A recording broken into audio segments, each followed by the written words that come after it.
When we talk about controlling your mind, we're not talking about some vague, mystical idea of positive thinking.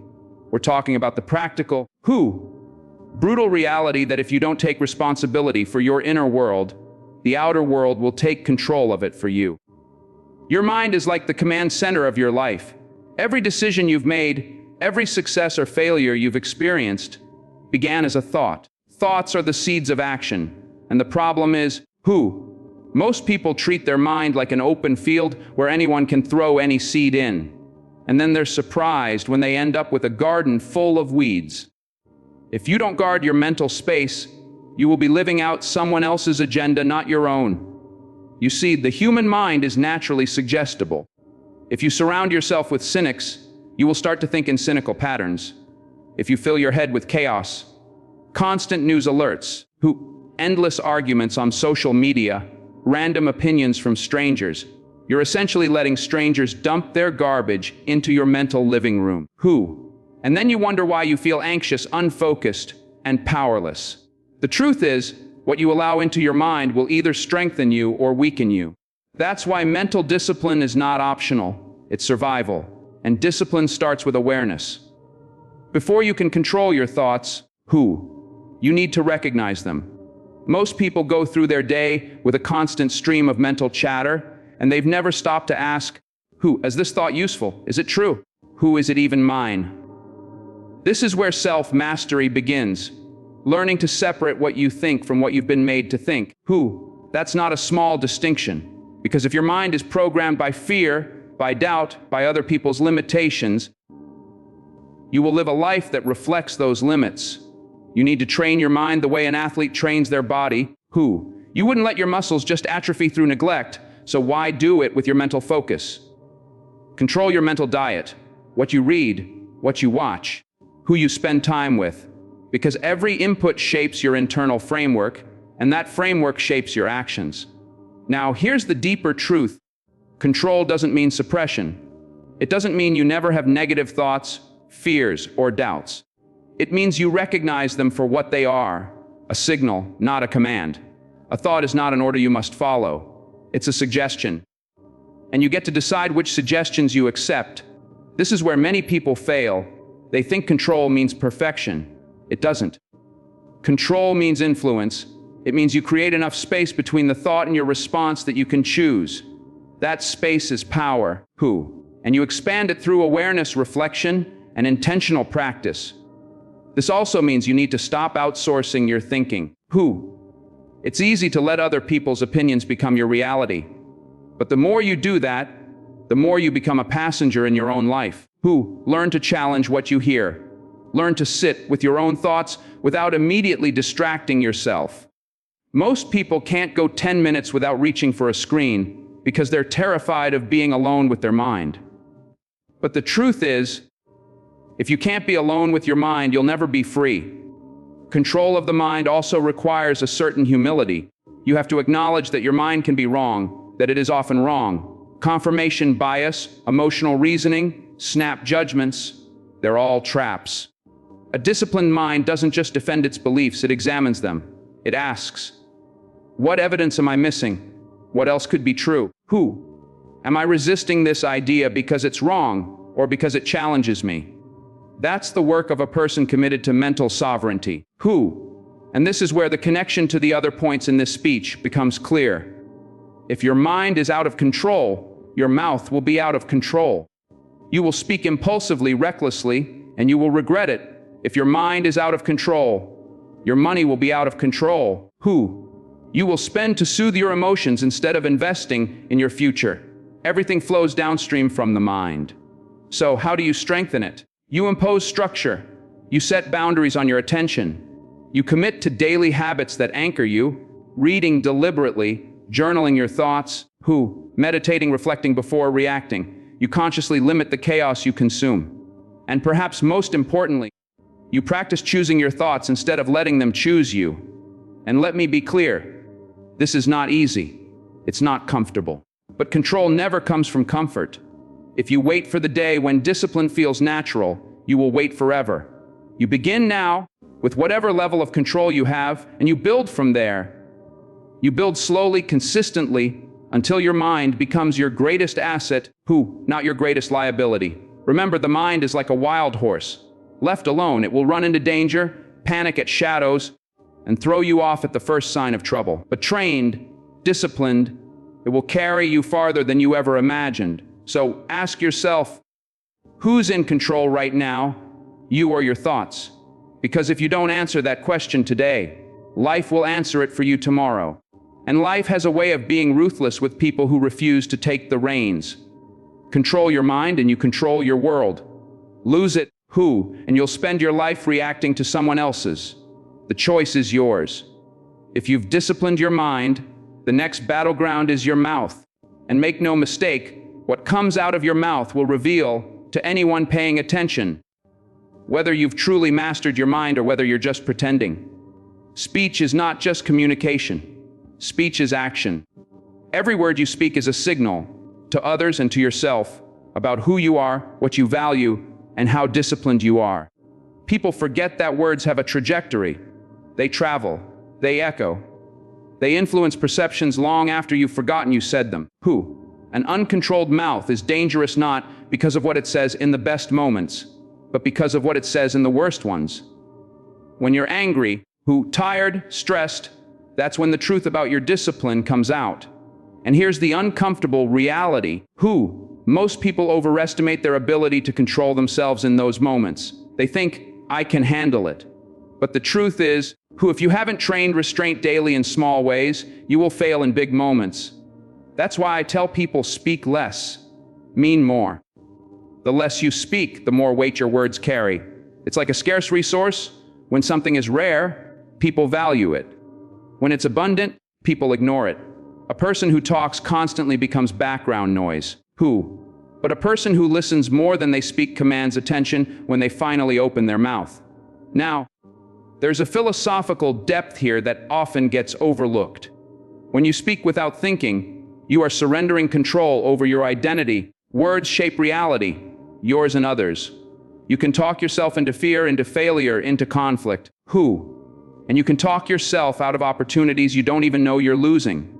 Think about it, how many relationships, careers, or reputations have been destroyed not by an action, but by a sentence. How many times have people revealed more than they should? Not out of malice, but out of carelessness. Loose speech is like a leak in a ship. You don't notice it at first, but it's only a matter of time before you sink. And here's something that requires humility to accept. Not everything you think needs to be said. Not every opinion needs to be shared. The ability to hold back a comment, even if it's true, even if it's clever, is a sign of maturity. Because sometimes the value of a thought is not in expressing it, but in keeping it to yourself. This doesn't mean you should be silent in the face of wrongdoing. It means you should be strategic. Control of your mouth isn't about weakness, it's about precision. A skilled communicator doesn't spray words like bullets, they aim. They choose the right time, the right tone, the right target. And because they speak with intention, people listen. This connects directly to the first point, control of the mind. If your mind is scattered, your speech will be scattered. If your mind is reactive, your speech will be reactive. Speech is a mirror. If you want to speak with clarity and authority, you have to think with clarity and authority first. That's why people who ramble endlessly usually aren't just bad speakers. They're messy thinkers. But there's another layer here. Your mouth can betray your emotions even when you think you're in control. Tone, timing, and choice of words often reveal what's happening internally. If you're bitter, sarcastic, insecure, it will leak out in your speech. That's why working on your mind first is non-negotiable. When your thoughts are disciplined, restraint becomes natural. There's also a financial link here, which ties us toward the third point we'll discuss. If you speak without control, you'll talk yourself into bad deals. You'll reveal too much in negotiations. You'll project desperation instead of value. Many people have lost money not because of poor skill, but because they didn't know when to keep their mouth shut. In business, silence is often more powerful than any sales pitch. And if you're serious about mastering your speech, you have to be brutally honest about why you talk. Do you talk to inform or to impress? Do you talk to connect or to dominate the conversation? Are you speaking to contribute? Who? Or to fill awkward silence? If your speech is driven by ego, it will inevitably get you in trouble. So train your mouth. Practice pausing before you respond. Ask yourself, is this true? Is it necessary? Who? Is it the right time to say it? This is not about living in fear of saying the wrong thing. It's about ensuring that when you speak, you're saying the right thing. And here's a practical challenge for the next week. Speak 30% less than you normally would. Who? Not because you have nothing to say, but because you want to train yourself to listen more deeply. Who? You'll be surprised at how much more you learn when you're not filling the air with your own voice. You'll also notice how people lean in when you finally do speak, because scarcity creates value. The mouth is a gatekeeper. Once words are out, they cannot be taken back. You can apologize, you can explain, but the record remains. So treat your words like currency. Spend them wisely. Who? Because reckless spending here will bankrupt your relationships, your reputation, and sometimes your future. A disciplined mouth is not a silenced one. Who? It's a weapon kept sharp and only drawn when necessary. It's the ability to speak with such precision that when you do open your mouth, people know it matters. That's the kind of control that earns trust, respect, and influence. And remember this, uncontrolled speech will always sabotage the life you're trying to build faster than almost anything else. You can work for years to gain trust and lose it in 10 seconds of careless talk. You can plan for months to create an opportunity and watch it vanish because you couldn't resist saying something unnecessary. So, before the words leave your lips, ask yourself, am I speaking to add value or am I speaking to feed my ego? Am I in control of my mouth or is my mouth in control of me?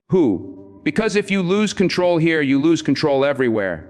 Master this and you'll find that silence, when used well, is not emptiness, it's power. If you've trained your mind and mastered your mouth, the third battlefield is your money.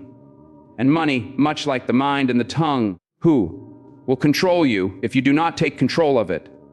Here's the truth most people don't want to hear. Money is emotional before it's mathematical. We like to think our spending decisions are rational, based on numbers, budgets, and logic. But in reality, most people's financial behavior is driven by feelings, the desire to feel secure, to feel important, to feel free, to feel like they belong. And if your mind is undisciplined, those feelings will drag your money in directions that sabotage your future. That's why this point has to follow the first two. A scattered mind leads to impulsive spending. A careless mouth leads to poor deals and financial leaks. And all three work together. Control in one strengthens control in the others. Money is not just paper, it's stored potential. It's a representation of the time, energy, and skill you've already invested in life. Every dollar you spend is a little piece of your life force, exchange for something else.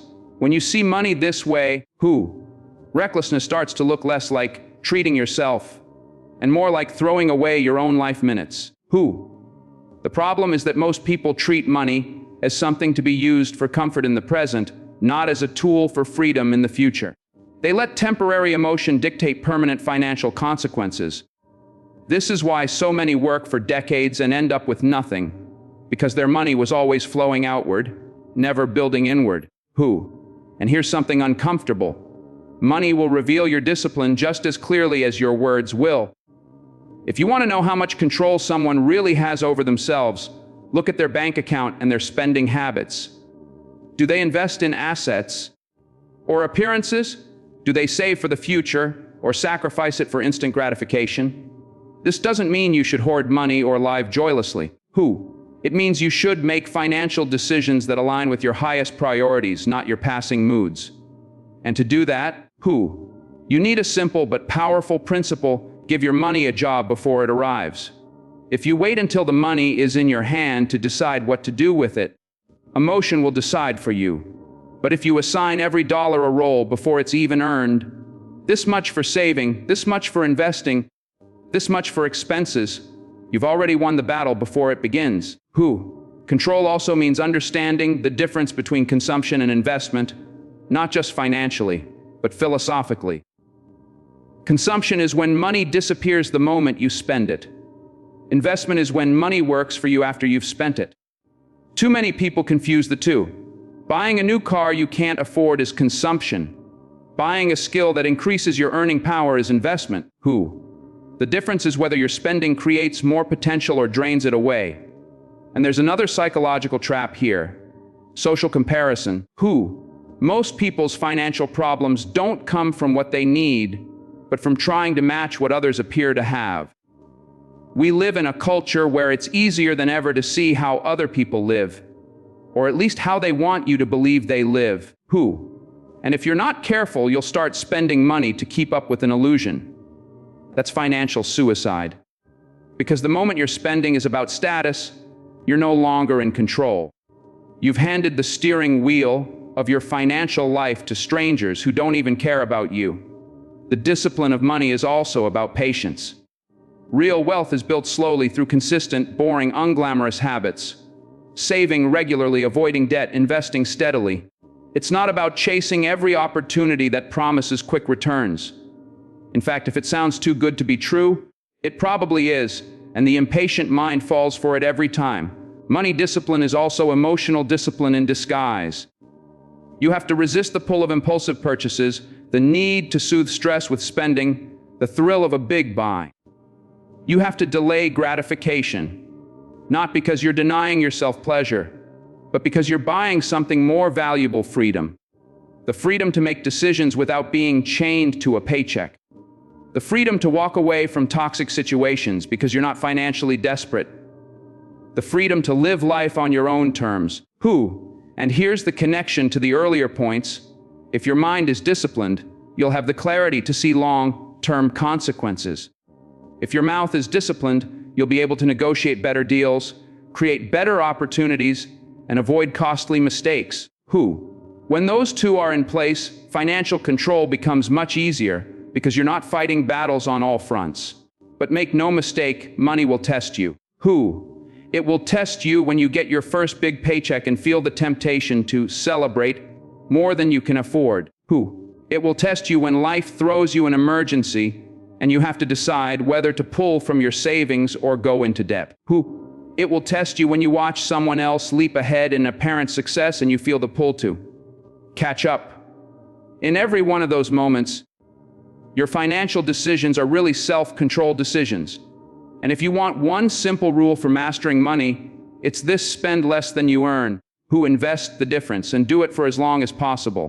It's not exciting, it's not flashy, but it works. The problem is not that people don't know this, it's that they don't have the discipline to follow it. Which is why controlling your mind and mouth isn't just connected to money control, it's a prerequisite. At the end of the day, money will either be your greatest ally or your greatest source of anxiety. If you control it, it gives you leverage, options, and security. If it controls you, it gives you debt, desperation, and dependence. The difference comes down to daily choices, most of them small, most of them unglamorous, all of them powerful over time. So ask yourself, are you the master of your money, or is your money the master of you? Because like the mind and the mouth, money will reveal the truth, whether you're ready to face it or not. Control it, and you're free. Lose control, and you'll always be working for someone else's dream. And freedom, true freedom, cannot be bought. It has to be earned through discipline. When you look at the three domains we've been discussing, your mind, your mouth, and your money, it's easy to think of them as separate skills, separate disciplines. But in truth, they are deeply interwoven. They form a chain, and a chain is only as strong as its weakest link. If one breaks, the rest are compromised. Think about it: if your mind isn't disciplined, you won't be able to control your mouth when it matters most. If your mouth isn't disciplined, you'll speak in ways that cost you financially, relationally, and reputationally. If your money isn't disciplined, you'll live with a constant background hum of stress that clouds your mind and makes your speech reactive. All three feed into each other. And all three demand the same core quality: self-control. And here's the hard truth: self-control is never a natural state. It's trained, fought for, maintained through conscious effort. It's an act of war against your own impulses. Now, the reason I frame this as war is because your impulses are not neutral. They're not sitting quietly in a corner. waiting to see what you decide. They are active, persuasive, and often disguised as your best interest. The mind says, just relax, stop overthinking. The mouth says, say it, you'll feel better. The money says, buy it, you deserve it. They all sound reasonable in the moment. That's why people keep falling into the same traps. And this is where philosophy meets practicality. If you don't have a hierarchy of values, you'll always choose what feels good now over what's good long term. That's why so many live in cycles, spending their time, their words, their money in ways that give a quick hit of relief, and then paying for it for months or years afterward.